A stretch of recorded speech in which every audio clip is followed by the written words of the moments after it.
The ghost of Marvel 2 showing up. So we have Bushi and Slowjoe sitting down. I have not seen Bushi play in forever. This is all be good. Bushi is a regular at Poplar, so I see him play every week. Yeah, I have not seen him come out to Ignite in a while. I mean, I would on my team. I would be going out to Poplar, but like, I don't know. It's Aren't you on break? I am on break, but it's also a drive, and also construction by Poplar is kind of bad, which means it's like been okay. That's a super pre-John, dude. That's a super pre-John. There's like that construction doesn't hold anything up, especially if you leave at the right time. Sitting on the Kennedy for more than an hour and 30, I start to hate myself.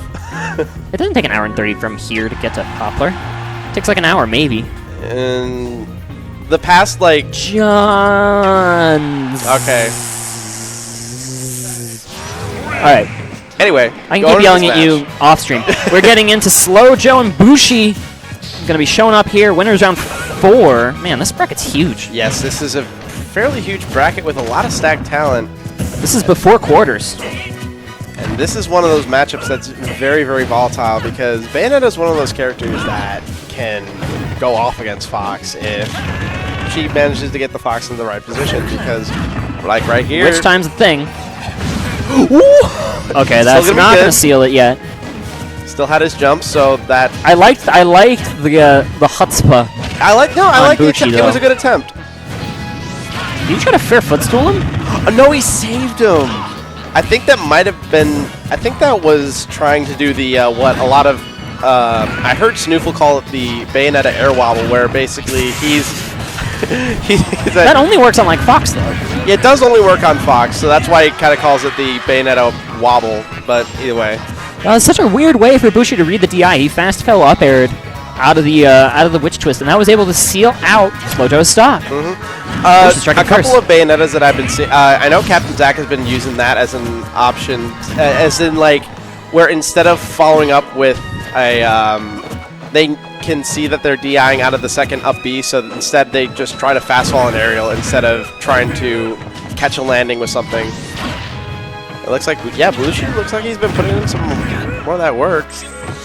I believe Slowjoe's already out of the percent for those fair ones. It's the fair one train. Yeah, the side of the stage. I think the downside of that is you got to be at like early, like 10-20% for that whole thing to work. So he's definitely out of range now. And going low. Okay, not gonna be able to find the back air to stage spike. There is Bushi, but he's continuing this pressure, and 93% already racked up here onto Slowjoe. He's got a mountain to climb. Yeah, this is definitely where it starts to get really rough for Fox, especially now. That's going to be a free 20 damage off of that jab. He's going to be careful about his ledge get-ups. I'm pretty sure he's at forward throw percent by ledge, so Slowjoe's got to be careful, or not going to happen. So not even going to try to go for the second witch twist. Just finds that up air. That's pretty good. Yeah, Bushi kind of just realized that he was at that percent where, okay, well, all I really need is just one up B, and then I can just get into a solid combo, just take the stock, no hassle, no issues, just clean. Pretty easy peasy 2-stock here for Bushi. He's playing pretty solidly. Yep. Slowjoe's looking to respond on Battlefield as his counter pick in game 2. I have a feeling that this is definitely Slowjoe's favorite map because this is a stage that he thrives on. All Foxes thrive on this stage because it's close quarters, so that means Fox can have a lot of really good pressure. It's tri-platform, so they can extend combos for days, and just it's big, so that means that while Fox is light and can be susceptible to some early being food. Oh, not quite though, falling out of it, but just like that. That gave Bushi a huge lead.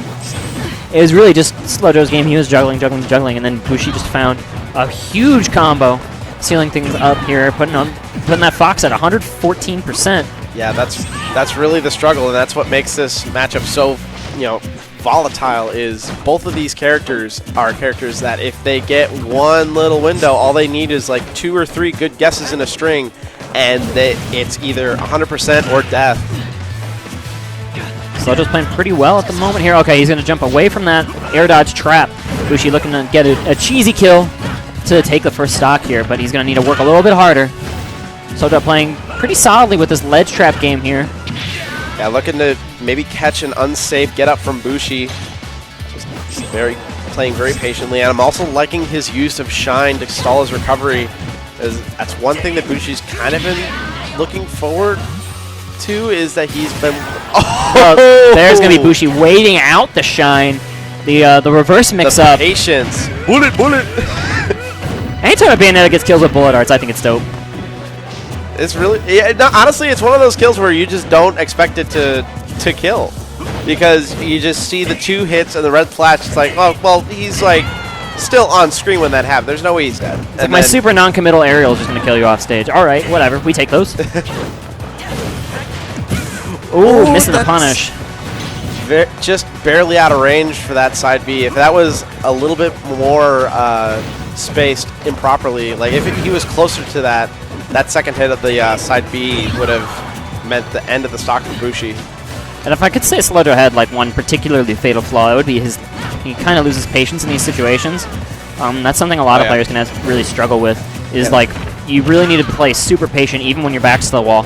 Yeah, Slowjoe is a super great, super technical player, but it's just one of those situations where if he sees a window, he's going to start fishing and start getting antsy when you really don't want to do that in situations like this, especially against a character like Bayonetta that has so many so many equalizer factors about her. Indeed, and we're seeing Bushi play incredibly patient as well. He's not like throwing out witch times or anything like Randy Dandy.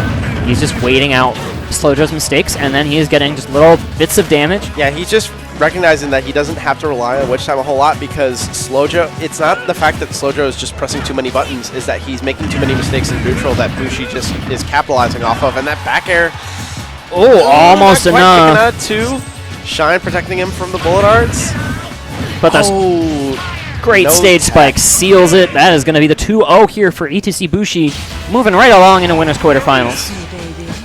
Yep, cruise along pretty nicely. Slowjoe kind of shaking his head. Yeah, he's definitely thinking that maybe he could have done some more stuff differently that second game. I can already hear him Johning at the table outside. I can already hear him. Yeah. That's. I mean, you know, I feel for the man. Like, I mean, fighting Bayonetta's hard. It's